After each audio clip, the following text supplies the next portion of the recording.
Welcome, everybody. Thank you for coming. Steve Holzman and I would like to welcome you, and on Dawn Harris's behalf, Yaquina birders also.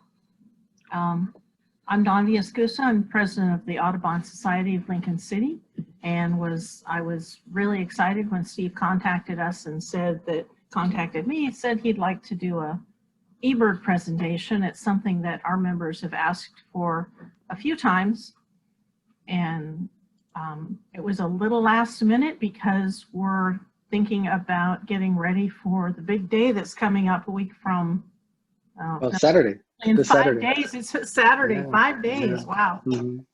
Time flies when you're busy. Mm-hmm. Anyway, so Audubon Society is happy to be a sponsor or host. And with that, I will turn it over to Steve. All right. Thank you. I'm going to go ahead and share my screen here and go to presentation mode. And you guys can give me a thumbs up if you see it. Yep. All right, good. So I'm just going to go over the what, the why, and the how of eBird. And we should have time for questions at the end, or you can feel free to add them to the chat box, or I don't know, does Zoom offer the raise hand thing? Anyway, just put them in the chat, or we'll talk afterwards. We'll get to your questions. Yeah. So when you go to eBird, at any given day, they cycle through beautiful photographs. So whenever you visit, it could be a different photo. This is a leucistic northwestern crow, which is pretty amazing, I thought. So I grabbed that for use in this one. Quickly, what eBird is, it was launched in 2002 by the Cornell Lab of Ornithology and the National Audubon Society. And the goal was to gather information collected by citizen scientists for use in conservation science. And it does this by providing these free computer and smartphone-based tools to birders to make their bird listing easier and more exciting. It's for any type of birder, from the backyard feeder watcher to the jet-setting big ear birder. eBird is international. Its website supports 11 different languages, and the mobile app supports 27. For an example, here's a bird that's been recorded all over the world on 6 continents. And can anybody go ahead and guess what bird this is? If you want to go off mute and guess. Starlings. That's a good guess, but no. It's a much cooler bird, in my mind anyway. I'm glad it's not starlings. It's all the way up in the Arctic, all the way down to southern tip of South America. Is it a crow? No, no. Mm-mm. I'll give you a hint. We have a pair of them nesting in Lincoln County, and they're very photographed. They're very often photographed at Yaquina Head. Cool. Peregrine falcons. Bingo. So yeah, this happens to be a photo from somebody who posted it on eBird of the pair, one of the pair at Yaquina Head. As of 2019, there were over 500,000 eBirders, and these citizen scientists have contributed over 737 million bird observations. Since it started, you can see the growth in the graph here, a number of checklists, just, going into the millions. On the last big day, which, well, on a year ago in the spring and big day, there was 35,000 birders noting 6,955 species and reporting 91,000 checklists from 174 countries. Estimate there's over 10,000 bird species in the world, and so that's a pretty good turnout. We'll see what they get this year. And the fall might be a little lower than the spring because of less singing birds, but we'll see. So why use it? Well, you're submitting checklists to eBird, and you make your observations available to the global community of researchers, educators, conservationists, and birders, or anybody else with an interest in birds. I was initially going to screenshot the list of publications, but it got the font got tiny. So there is a link. And by the way, I have all the links in a separate file that I can send out to people afterwards, so you don't have to worry about that.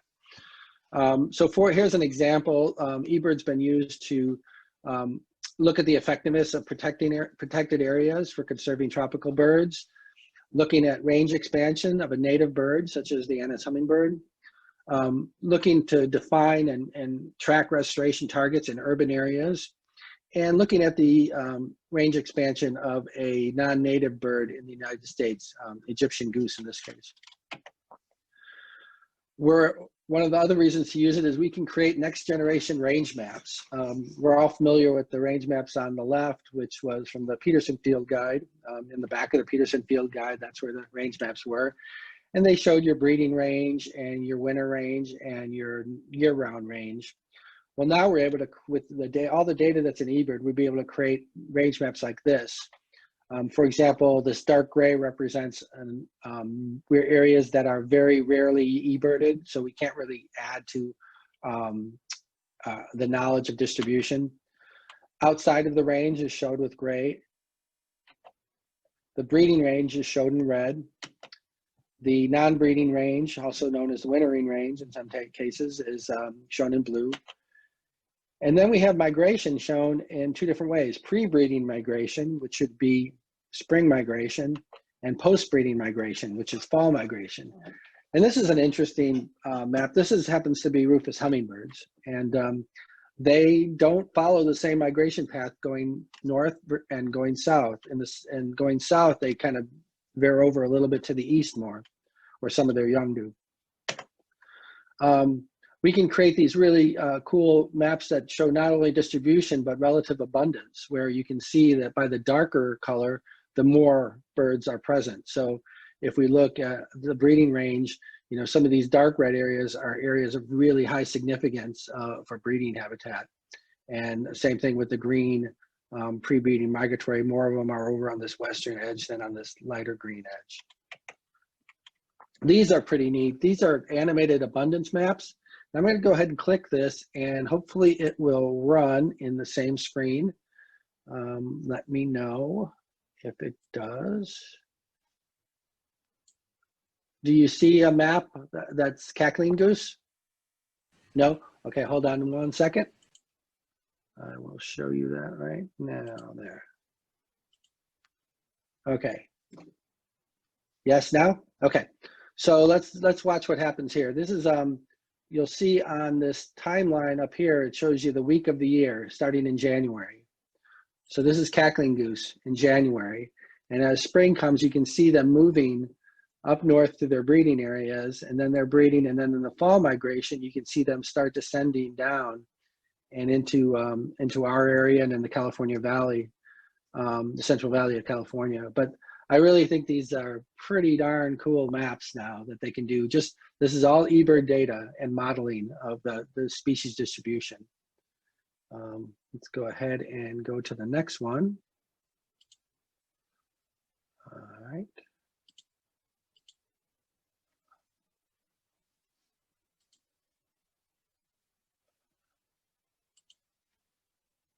All right, 1 second.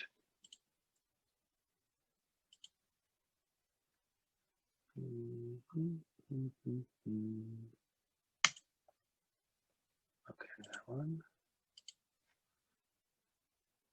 We'll just do Rufous hummingbird for.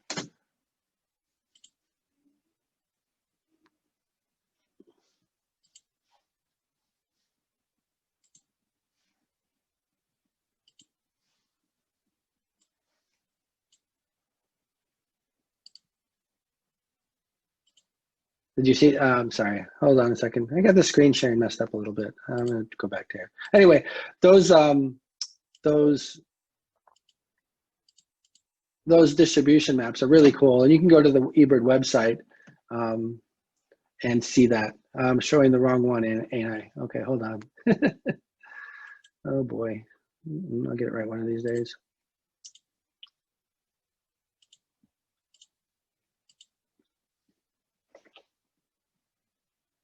Okay. All right.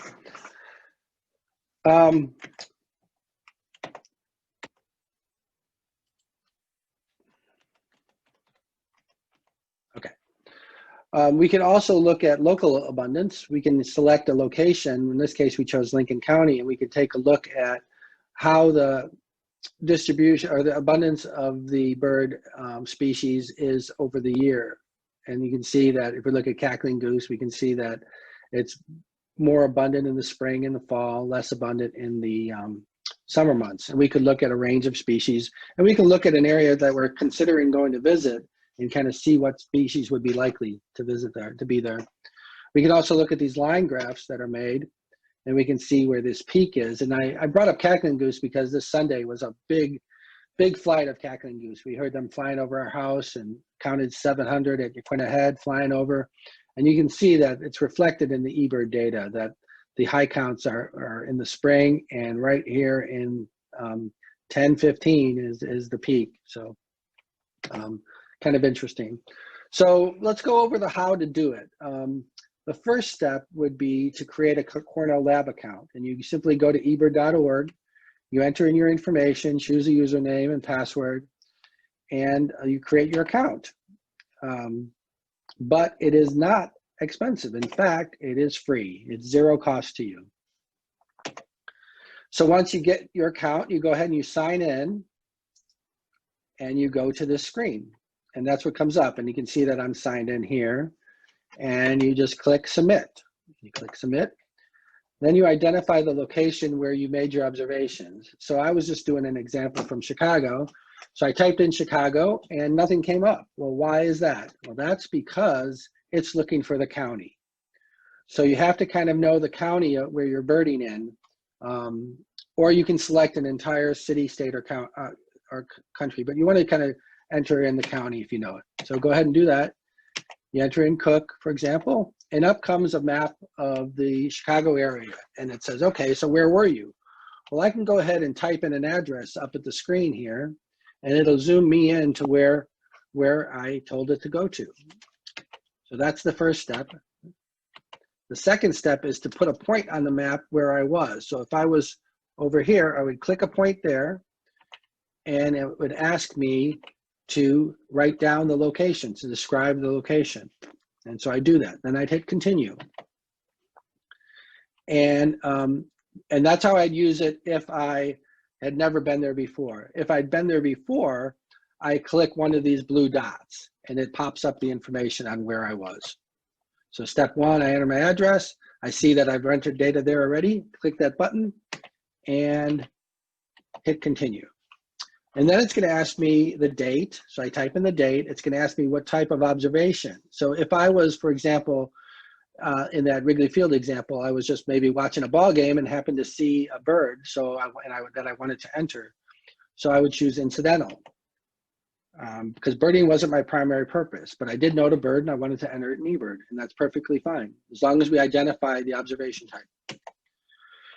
I give it a time. And I give it party size, how many people in my birding party, not the entire, attendance that day at the game. And then I type in the bird species, and I type in 1, if I saw 1. Well, this right here tells me that that's rare. And the reason why it's rare is because it's Saturday, October 10th, and they should all be gone from the Chicago area by then. But eBird is not gonna say, no, you can't do that. They're just gonna say, that's pretty rare. You want to really be sure of that. Can you add some details? So you type in details to describe that bird, and then you'd hit complete, and then you'd hit submit. And then a reviewer would look at that and say, okay, this seems legitimate. He described the bird correctly. I'm going to go ahead and let this go and be in the database.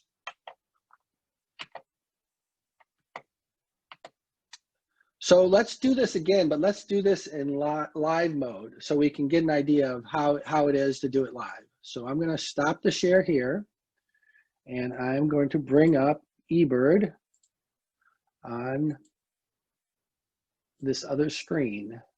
If you will just give me a second here. All right. And we go to sharing, Zoom. Share screen, and we want to do this one right here. Okay, so let's go ahead and submit a record for a birding trip that Rachel and I went out on last, what was the 11th? That was yesterday. Okay. So it's submit. And I'm going to tell them I was in Lincoln County.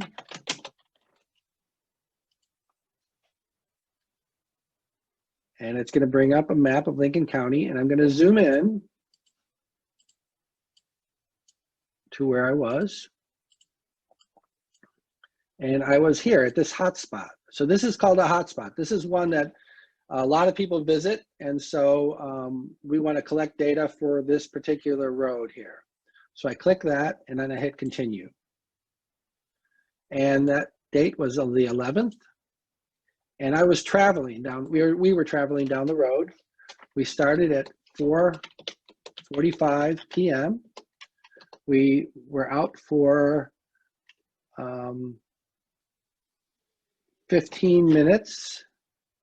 We drove for 0.7 miles and our party size was 2.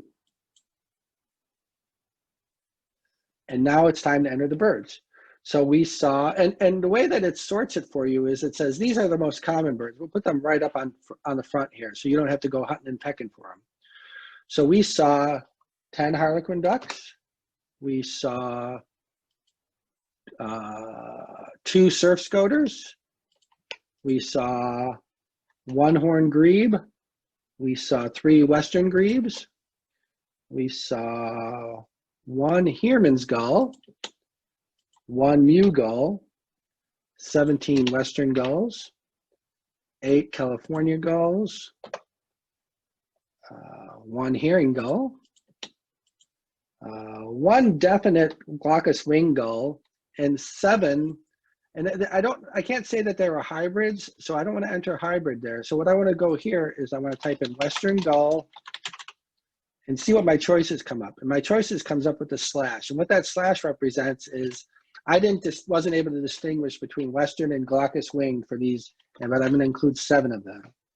So if I knew definitely that it was a hybrid, I would use that. And sometimes you can tell, sometimes you can't. But for now, we're just going to use the slash. 3 common loons.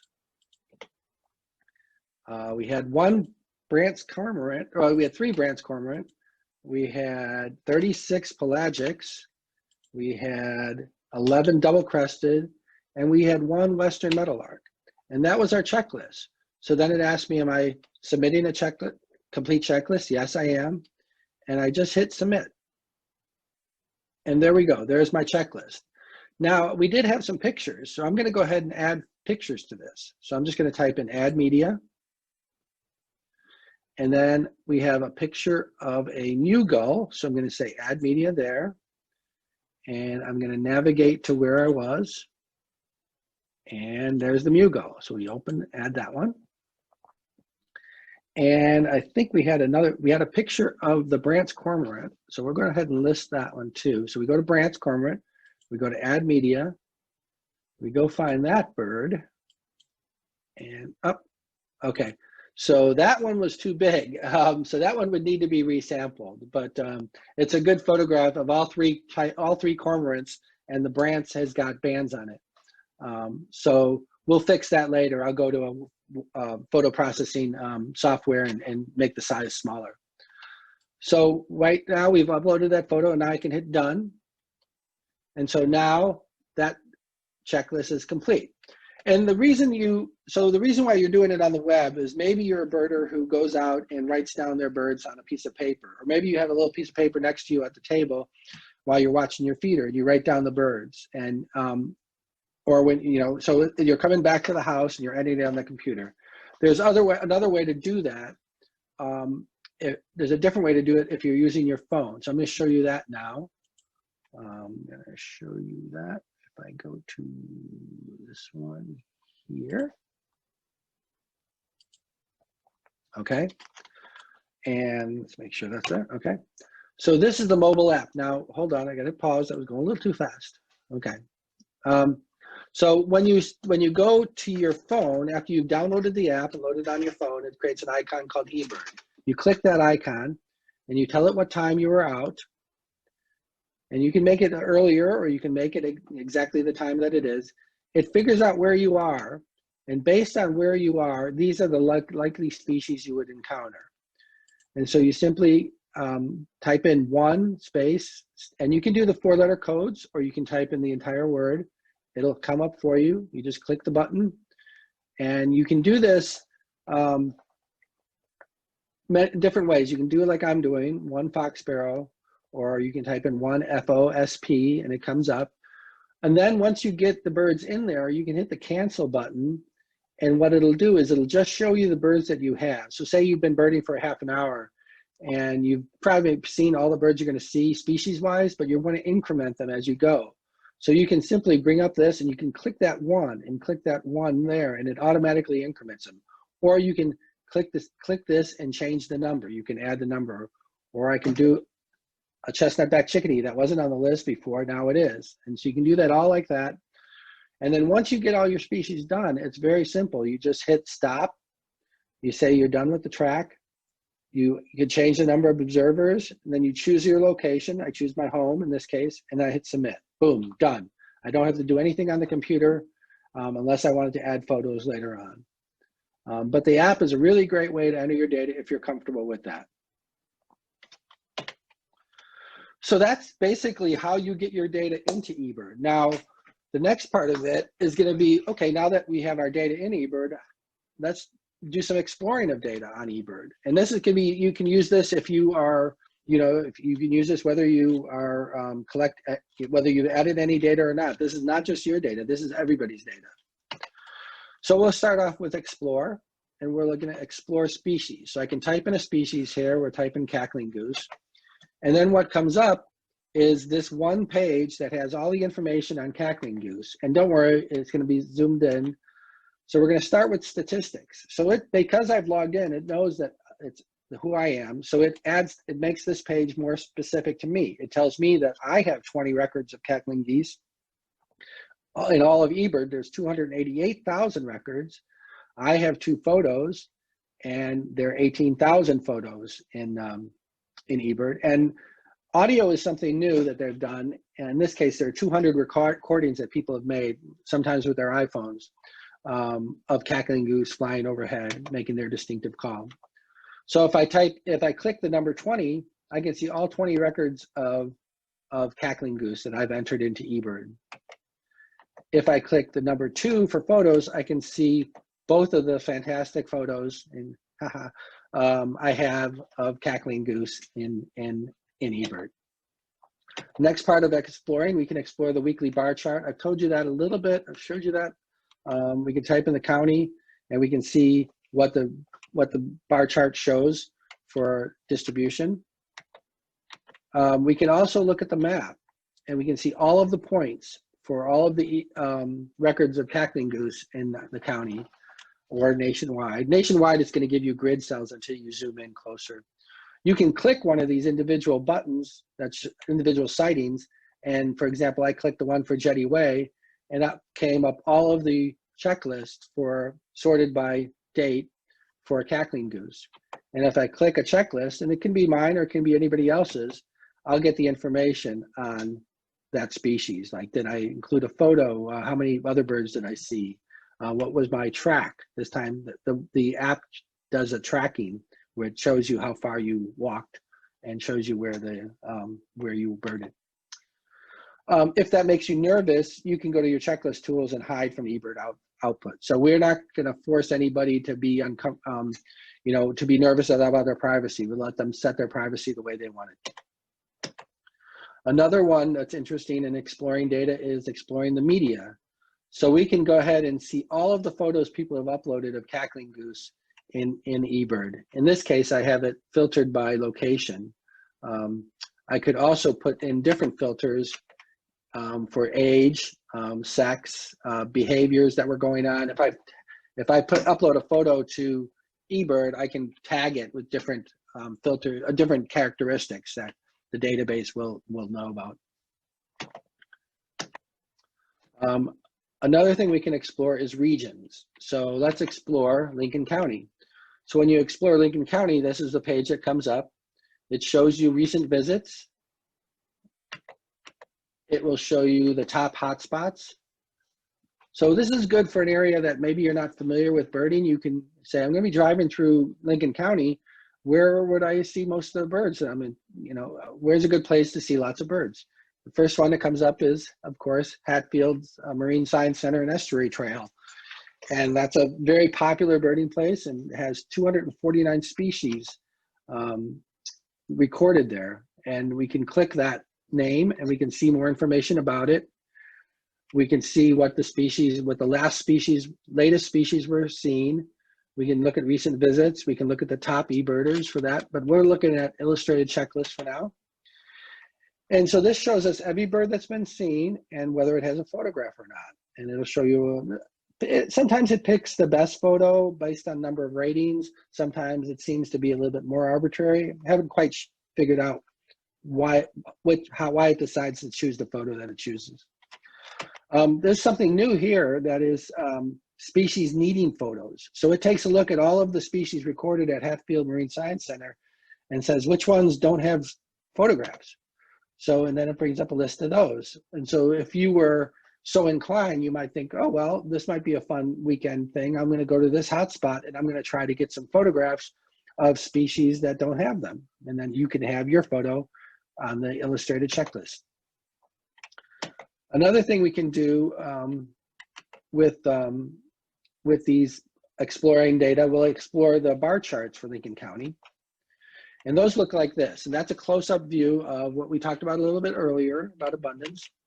We can look at the line graphs and we can see where those peaks were. We can look at frequency, which is how often it's recorded. We can look at a high count, which is what's been the high count. We can look at abundance, the number of birds seen per a certain amount of time. And we can look at that sort of information and get an idea of what's happening with that species in that location. One way that we use eBird a lot is through trip planning. And we can do that through targets. So I might look at my target species and say, okay, species I haven't seen in Oregon in October for my Oregon life list. And boom, it comes up with, these are the species I haven't seen. So I can click on map and it'll show me where the oak titmice are. And I can see that through this orange, the fact that they're orange, that that's a fairly recent sighting. I can click that and see, okay, on the I-5 Manzanita rest area, this person reported one October 1st. And so it seems to be pretty regular there.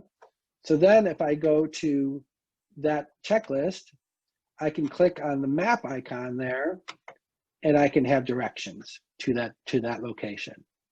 So that's a way we can like think about, you know, target birding, trip planning.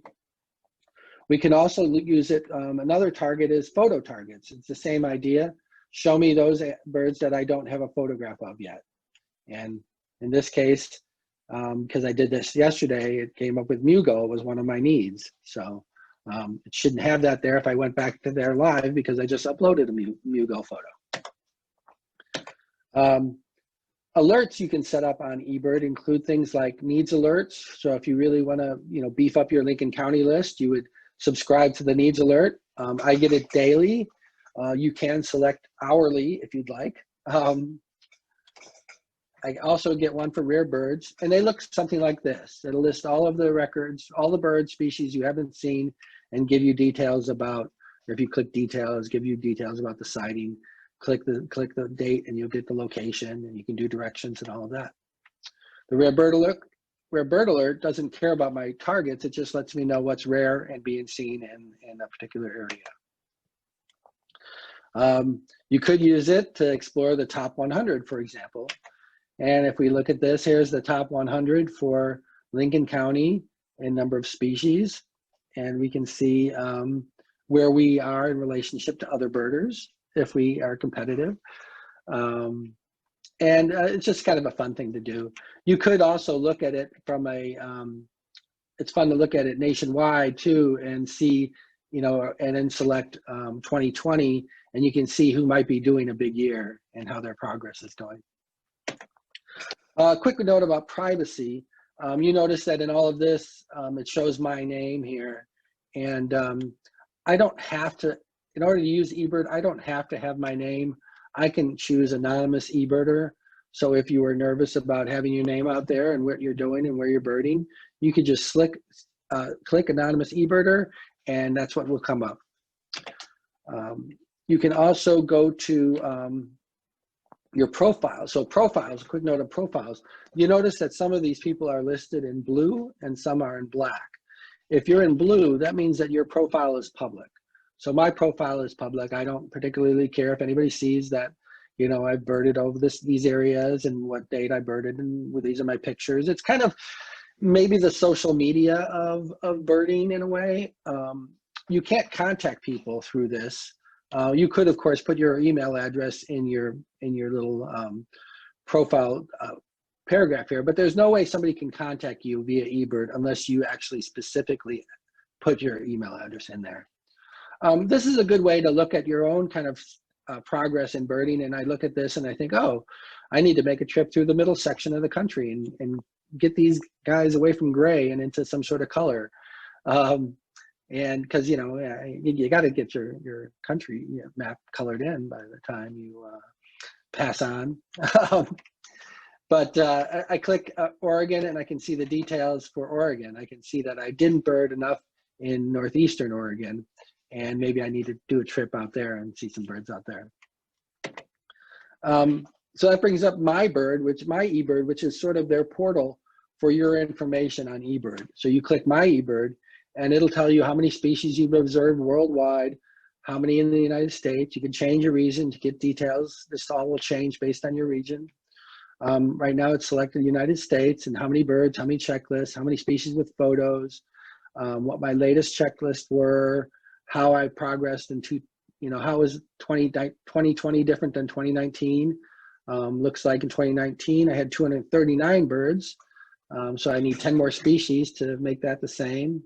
2018 must have been a good travel year because it was up over 300. It shows me what my life list is for different states. We recently took a trip to Yellowstone, so I added some birds in Idaho and in Wyoming.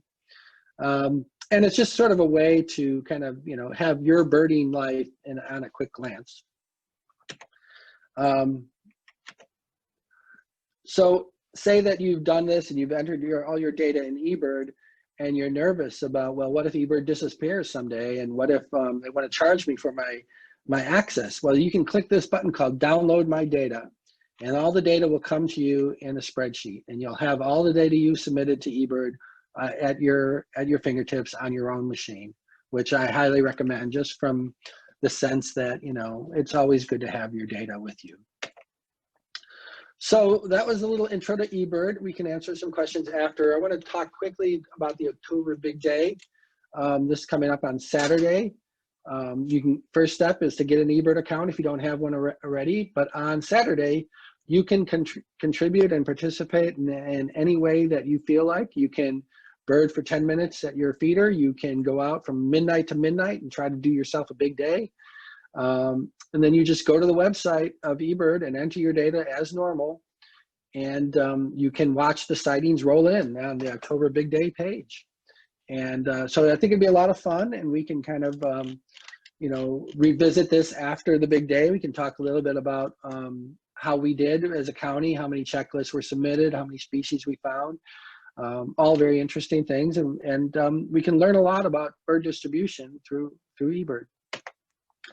So I'm willing to accept any questions that you might have.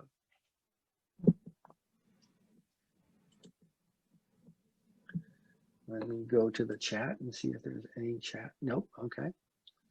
So feel free to ask me any questions if you want. If you want me to try show something how to do it on the screen, I'll be happy to do that. I can share the eBird screen on that.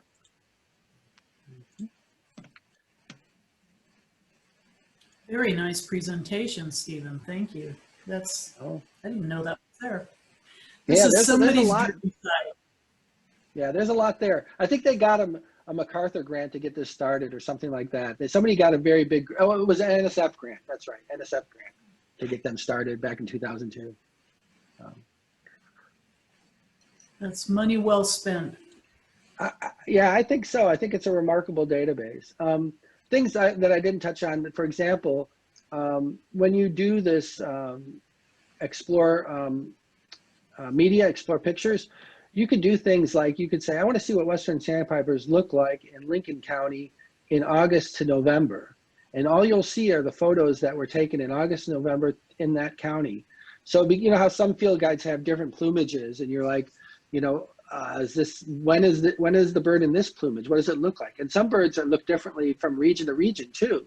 So this is like this fine tuning of a field guide in my mind, where you can say, okay, I'm out in, you know, November. You can even go down. I mean, you can go down to that degree. I mean, you can go say, you know, October. I want to see only October Lincoln County western sandpipers, and boom, there they are. Those are the ones that we've had photos of. And so I think that's kind of pretty cool. You could look at things like, you know, Steller's jays. I would spell that wrong. Steller's jay, the coastal Steller's jay. And I can get rid of the years. And we can look at those, and you can see that they have those blue, whatever we want to call those, eyebrows. What is the word for those?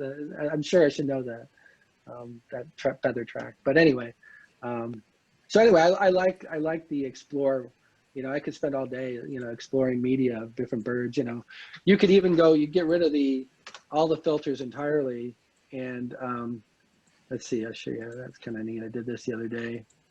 I get to clear filters, and I can just go to best quality, and so we can see some of the ones that were rated best quality uploads by people. And then you see these great birds that, you know, you hope you get to see one day, that are just spectacular. I mean, there's some local birds there. There's a boreal, well, not local, but black and white warbler, penguins, you know, all these great tropical birds, just really beautiful photographs that you can just peruse in eBird anytime you want. So, anyway, that's my presentation. That penguin picture is pretty Steve, exceptional. Steve, we've had a couple of questions. Okay. Let me go back to them. Okay. The first one was, does Merlin Bird ID capture the same data as eBird since they're both Cornell? So Merlin is used just to help ID. So the Merlin app helps you identify birds. So you can submit a bird that you took a picture of to Merlin. It'll help you ID it, and then you can enter it in eBird. And that was, yes. So then the next question is, if you only heard the bird and did not see the bird, can you report it? Correct. Yes, you can. You just submit it like normally. It doesn't require you to specify heard only. You just, if it's a rare bird, it's going to ask you for some evidence. So you might have to say that, you know, it made this type of call. For some birds, they really want the audio. For example, picking different crossbill types. Red crossbills have, you know, 12 different types. And for you to select type 2, they really want you to have that audio recording of that so that they confirm that that was what it was. But yeah, herd birds count also. Mm-hmm. And my understanding is that there has been a request for Cornell to add the ability for you to indicate heard only, but right now the only way to do it is in the comments. So right, and I think that might reflect on the idea that if you wanted to fine tune your stats, to be able to say, like, for example, if my life list has 1,190 species, how many of those were heard only? So that's probably, you know, one of those enhancements that's for birding as a sort of listing process. And so those sort of go down on the list, because we've been asking them for years to be able to distinguish the ABA area, and they do that, but not quite in the way that we'd like them to, because they still include some exotic species that are not on the ABA list. So, you know, I'm sure it's coming one day. So then the next question is, will the Zoom recording be available to view later? And the answer is yes, so. We are recording as we speak. And I'll post the link on our Facebook page, but you can also request it from us. Just email either me or Steve, and we'll get it to you. Yeah. Mm-hmm. So then, And I'll go ahead and put it on. I'll go ahead and put it on OBAL because I did put a notice on there that they were interested. So if you send me the link, I'll post it on OBAL. okay, that sounds good. Then Open myself to all sorts of criticism. And then the next question is, I went to a presentation on iNaturalist. How does one choose which database to support? Any ideas? Yes. So eBird was before iNaturalist. It's a tough call. If you're a birder, you're pretty much going to use eBird for birds, and you're going to use iNaturalist for everything else. And if you treat all taxa the same, then go ahead and put your birds on iNaturalist. That's perfectly fine. Don't worry about if you're not that, if birds aren't your jam, they're just part of your jam. iNaturalist is perfectly fine. But I use both. I probably do more birding than I do iNaturalisting, iNatting, I guess they call it. But I like it. I like it a lot. I like the idea that everything is associated with a photograph in iNaturalist. So it has it has a lot of positivity. So I'd say feel free to use both or just use iNaturalist if you're not the hardcore birder. And then the next question is, how far back in your history can you enter into this tool? Do people enter history? Well, yeah, let's take a look at that. Let's do that because that could be fun. We're not quite done. Wait. The rest of the question is, do people enter history from their notebooks from 10 years ago? Yes. So I have, let's see here. Can you see my screen, myself here? There we go.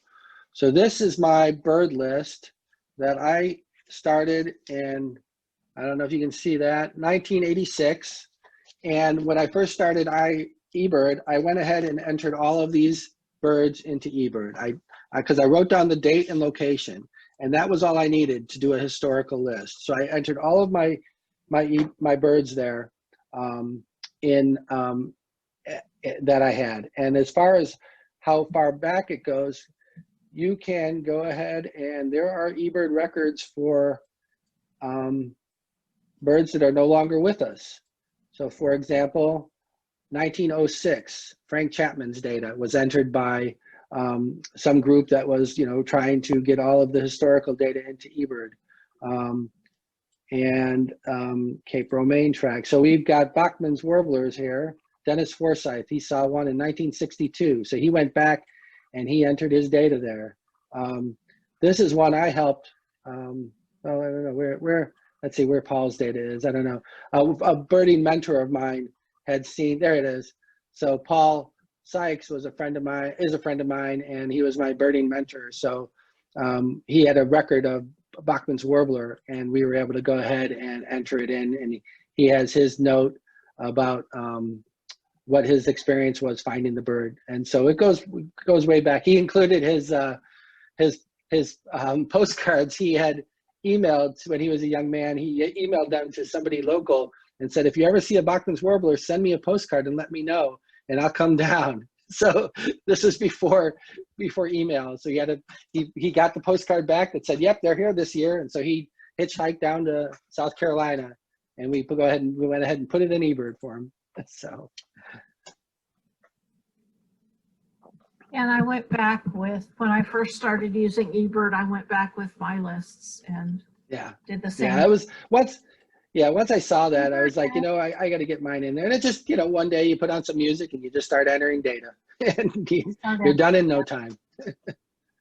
Yeah, it's eBird has some help. Right. Help tools that are really useful, and one of them is about how to enter your historical information. So there's anything you want to know is available out there.